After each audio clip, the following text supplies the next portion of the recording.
và câu hát hân hoan chúc nhau mùa lành. Bạn bên tôi xiết tay ấm nồng, chào mùa đã sang, ngàn hoa khoe sắc rộn ràng, chờ đón tất niên trong tay bè bạn. Thời gian trôi qua biết bao kỷ niệm, bầu trời cao ánh sao hy vọng, và tay nắm tay lời ca vang mãi nhịp nhàng, cả thế giới như mở ra tìm về ngày ấu thơ. Tôi mong nhiều ước dưới mái trường, nhiều lần ta ước mơ hát sao trên trời, vòng tay thêm lớn từng ngày, năm tháng qua đi cách xa vời vời, dòng đời không muốn trôi, kỷ niệm rồi sao mãi không trở lại, chỉ còn trong giấc mơ với đêm yêu thương tràn về, lời ca bóng hát ngày nào từng phút cho nhau tình yêu.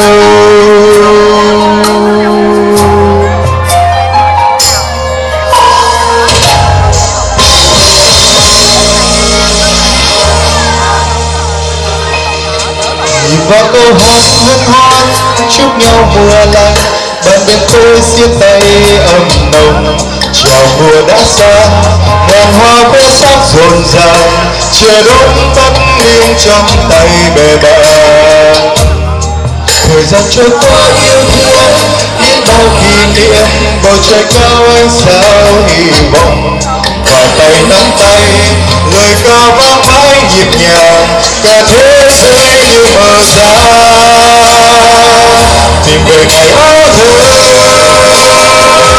Tôi mong yêu ước dưới mái trường, nhiều lần ta ước mơ hát sao trên trời, vòng tay thêm lớn từng ngày, năm tháng qua đi cách xa vời vời, dòng đời không muốn trôi, kỷ niệm rồi sao mãi không trở lại, chỉ còn trong giấc mơ với đêm yêu thương tràn về, lời ca vẫn hát ngày nào từng phút cho nhau tình yêu. Vượt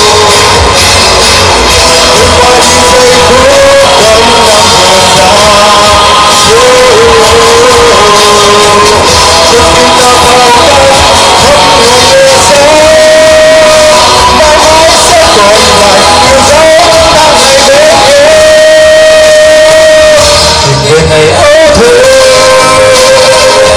Tôi mong yêu ước dưới mái trường, nhiều lần ta ước mơ hát sao trên trời, vòng tay thêm lớn từng ngày, năm tháng qua đi cách xa vời vời, dòng đời rồi cuốn trôi, kỷ niệm rồi sao mãi không trở lại, chỉ còn trong giấc mơ mỗi đêm yêu thương tràn về, lời ca vẫn hát ngày nào từng phút cho nhau tình yêu, lời ca vẫn hát ngày nào từng phút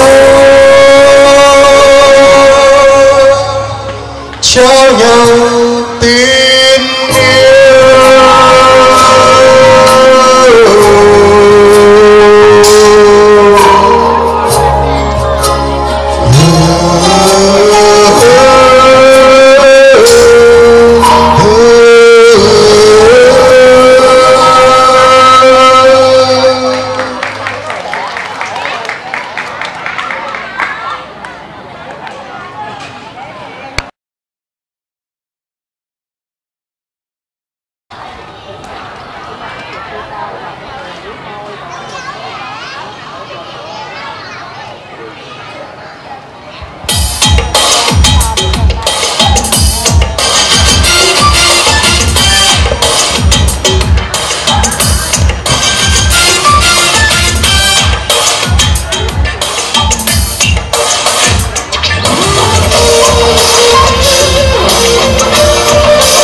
tôi có chỗ lưng bình bình, xuân quê tôi có máu vui rộn rã, xuân quê tôi có mấy trái đầu nào, xuân quê tôi với mức chưa ngọt ngào. tôi có những mai về đèo, xuân quê tôi có bé thơ mừng tôi, xuân quê tôi có cái tôi đường đèo, xuân quê tôi có bé vui nhộn nhàng.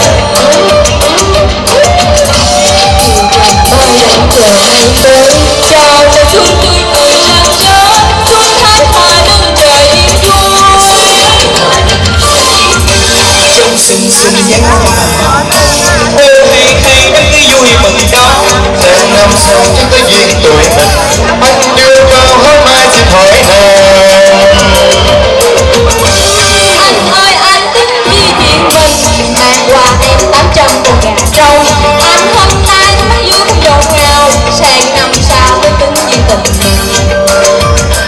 Xuân hoa cao hoa ca đôi bên ngoài đê, xuân yên vui đàn chim hòa trong bình minh, xuân không tươi đời ngàn cầu chúc, xa ước mơ những ngày hạnh phúc, xuân thái hòa đất trời yên vui. Xuân hoa ca đôi bên ngoài đê, xuân yên vui đàn chim hòa trong bình minh, xuân không tươi đời ngàn cầu chúc, xuân ước mơ những ngày hạnh phúc, xuân thái hòa đất trời yên vui. Xuân hai vô chúc Tết mọi nhà yêu thương những người nào ra bao nhiêu năm nhân sông không mà ngày về cùng nhau vui lắm Tết yêu yêu chuyện cảnh không hết chuyện nơi vui sống phố phường chuyện yêu con không phải là thương.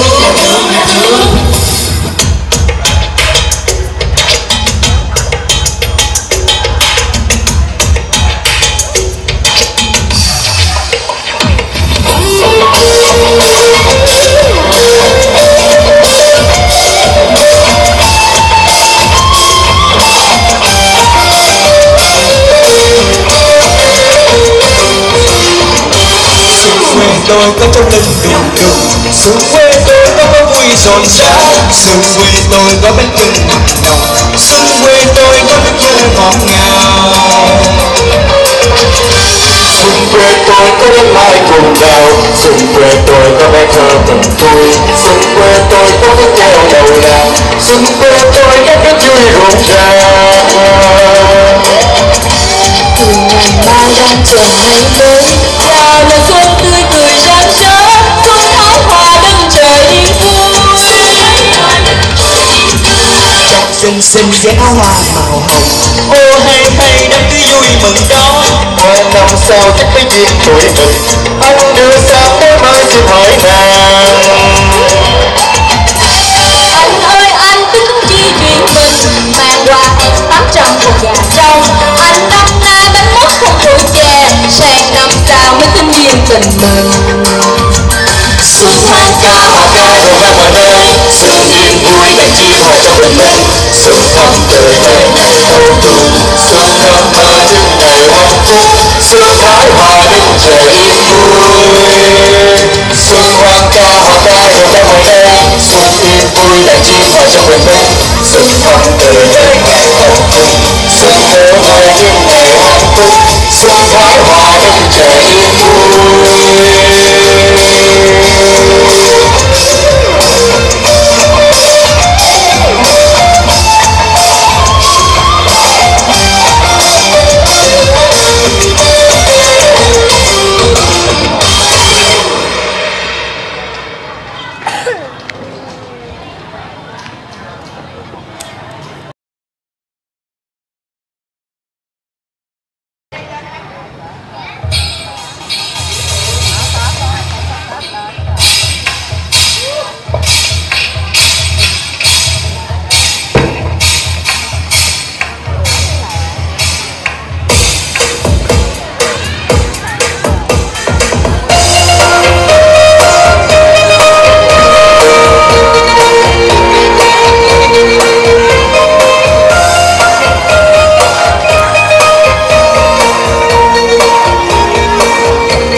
sự chia con tất cả mọi người đồng hòa chúc nhau một năm an lành niềm vui.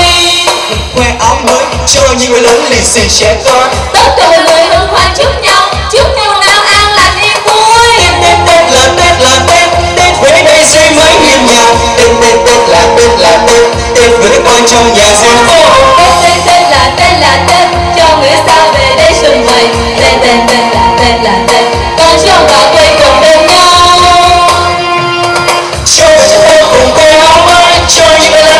sẽ có tất cả mọi người hân hoan chúc nhau một năm an lành niềm vui.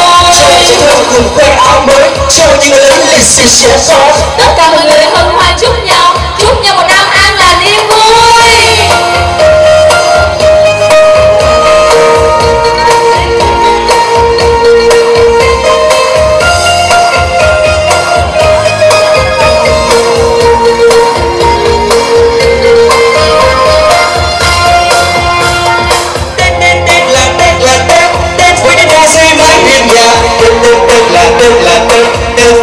trong nhà soi phố Tên là tên cho người xa về đây xuân vầy.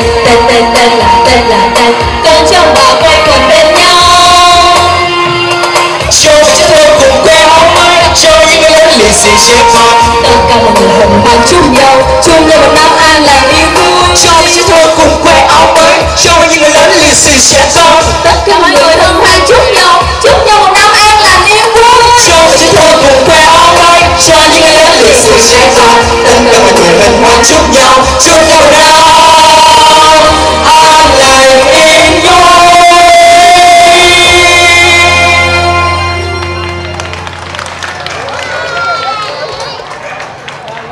Vừa rồi là phần chương trình văn nghệ của đội văn nghệ khu phố 2 với chủ đề mùa xuân trên quê hương tôi. Và tiếp theo sẽ là phần dự thi của đội văn nghệ khu phố 3 với chủ đề mừng xuân ơn đảng.